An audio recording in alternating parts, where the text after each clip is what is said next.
Hello, Lou Hamilton from Audible Elegance of Cincinnati, Ohio. We are located on Montgomery Road, a couple doors north of the original Montgomery Inn and across the street from Montgomery Cyclery. We do work on Facebook, Instagram, and X, and we have a used store and a new store, which we sell online nationally.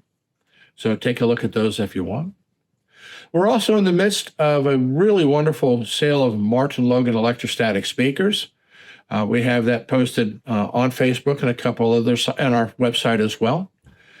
It's not often that you see the big stats available for a discount. They are. We've added a little bit to it for our local customers. But a lot of people don't know what an electrostatic speaker is. So I thought I would give a little brief overview of an electrostat. By the way, electrostatic speakers actually predate conventional dynamic driver design that uses a magnetic structure and a voice coil. And the original electrostatic speaker was made out of pigskin and gold leaf. So for those who wanted to know where a concept came from, I guess if you overdrove the electrostatic speaker, it wound up sounding like or smelling like breakfast. So maybe that's where the idea of it's cooked came from, just to put them by little funnies. Now, an electrostatic speaker uses two charged plates that are physically fixed. And in between it is a mylar or some surface upon which metal is vaporized. And what happens is as the current comes in from the amplifier, it essentially causes the charged plates to push-pull in a static field because there might be 15, 20,000 volts going onto these panels, causing that surface in between to get moved back and forth like a piston. Now, electrostats do not have much current to them, so it's not as if you're going to be essentially zapped by touching a Martin Logan speaker. They've come actually up with something from the airplane industry to coat the surfaces, making them harmless to the touch. Earlier electrostats, my first experience was with the Quad ESL.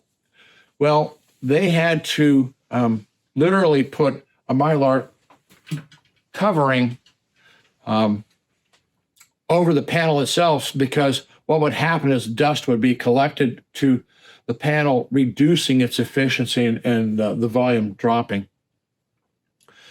Now, electrostatic speakers, for the most part, were originally flat panels.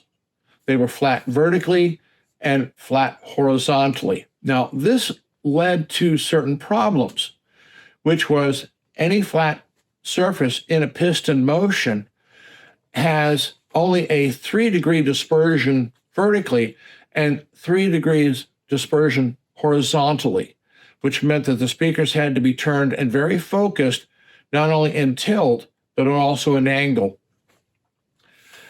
It was fine if, for one person who was willing to sit in a chair and remain fairly still to enjoy the performance of the product.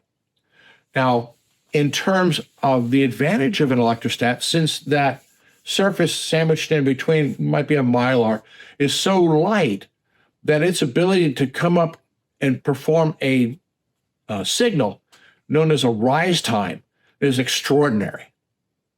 And I'll digress from there for a moment. At that time, the only company that was able to match Martin Logan in terms of rise time of the drivers was Teal Audio.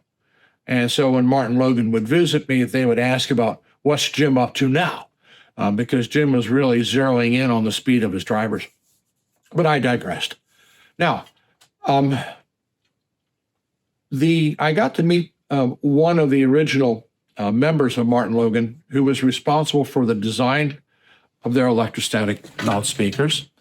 And he was asked to come up with what's known as a curvilinear front.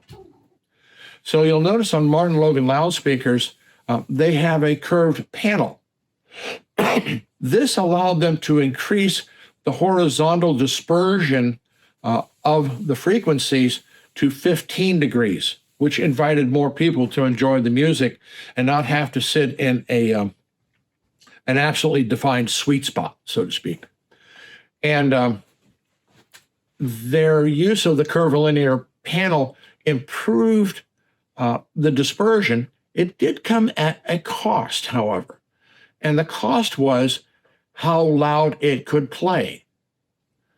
And I got to meet the designer years later, who had his own electrostatic company. I don't think it's still in business. Hopefully it is.